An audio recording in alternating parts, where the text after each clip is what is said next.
Welcome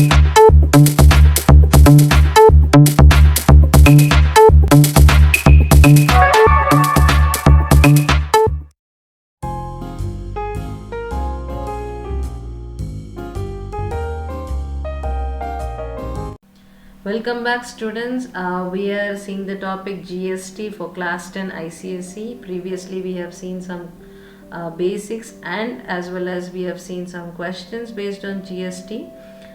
Please do check those videos. And today we have one more question to solve, that is the marked price of the goods is rupees 5,000 at the rate of GST on it is 18%, and a shopkeeper buys goods at a reduced price and sells it at its marked price. If the shopkeeper paid rupees, please ignore that symbol, it's rupees 144 as CGST to the government. Find the amount inclusive of GST paid by the shopkeeper. So this is the question. Okay, now we need to focus on two things actually. First thing, the marked price of the good is already given and GST is given.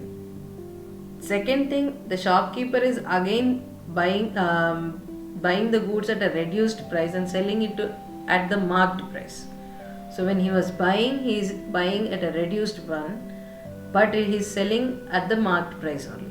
If the shopkeeper paid 144 as CGST to this, so the hint given here is about the CGST, which means you already know that it is intrastate. Because it is CGST, then it should be intrastate, number one. Number two, what you can reduce, if CGST amount is how much, 144, then SGST obviously will be 144 as well, correct? That also you can reduce. So let's start the question. So consider the cost price. Cost price of that good is rupees X. Because we don't know the cost price here, we only know that there is a marked price MP and there is a selling price. Okay, only that we know.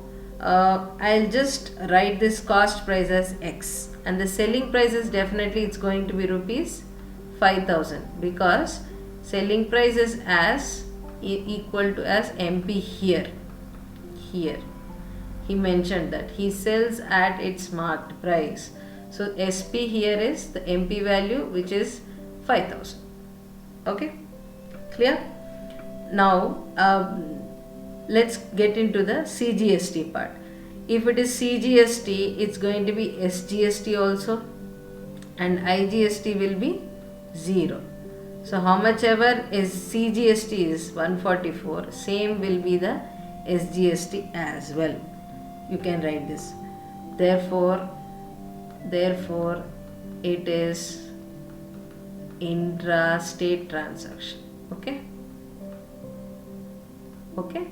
and then so with that hint only we'll come to know that even if they ask, you can write that.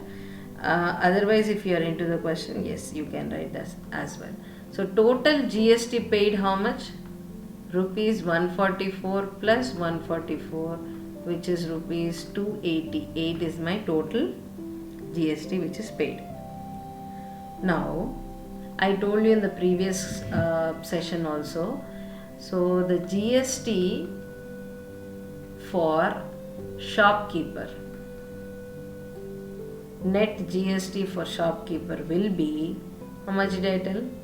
Remember, it should be GST on selling minus GST on buying. So GST on selling, how much he gained, how much he got, and while buying how much he has paid, both you have to get into consideration and then do the solving. So can I write this as, because it is given as 18%, how much is the GST given? So GST is given as 18%. So I missed to write that, I am writing here.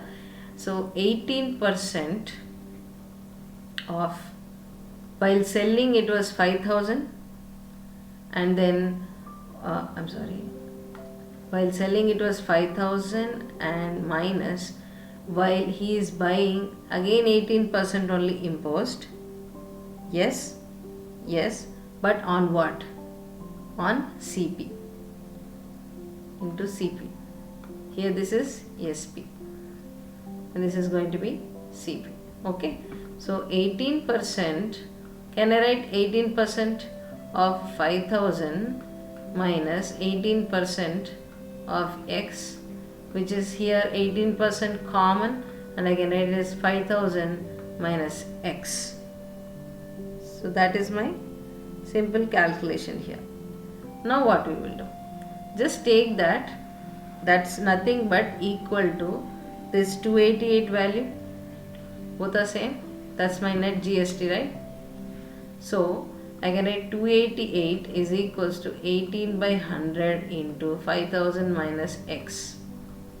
You can solve this one however you wish to, but I prefer to solve in this way.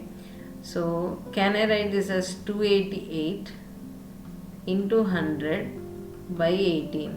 Just flip it, okay? Because you're going the other side, then you have to flip the values obviously, and I'm just trying to do with 8 plus 8 plus 2, which is 12. So 18 and 288 divisible by 3. I can write it as 3 6 3 7, 3 8 24, sorry, 3 9 27, you can write, I'm sorry, 3 9 27, and there is 18 6. So 2, yeah, again 3 you can cancel, you can do it 3 2s are 3 30 2s are, so 2 16s are. So overall value is 5000 minus X is equals to 16 into 100. So it becomes 1600. Yes, I can write this. So it's 16 into 100 is equals to 5000 minus X. Okay, so you can write that, and then you have, yes, 5000 minus 1600 is equals to X. Just swap their positions, then the signs change obviously. It will become 3400 is equals to X. Therefore X is equals to rupees 3400. What does X stand here for? CP, correct? So therefore CP is equals to rupees 3400. So the shopkeeper must have bought the goods for rupees 3400. So that's the question. Find the amount paid by the shopkeeper. So the total amount paid by the shopkeeper, amount paid by shopkeeper is his cost price plus GST. So it should be 3400 which he paid for the article, and again 18% on this 3400, correct? So which means it should be how much? 3400, yes, plus, can I cancel? Yes, I can cancel. 2 zeros here, 2 zeros gone, and 18 into 34 is what I want. So I can write as 18 into 2 into 17, and you can do anyways, but I am preferring it as 17. Okay, anything. Okay, when you do 18 into 34 you will get 612. So if I add, it will become 2 here, 1 here, 6 plus 4 is 10, so 4012 is my total amount which the shopkeeper must have paid, inclusive of tax. Okay, thank you so much. Let's see in the next class.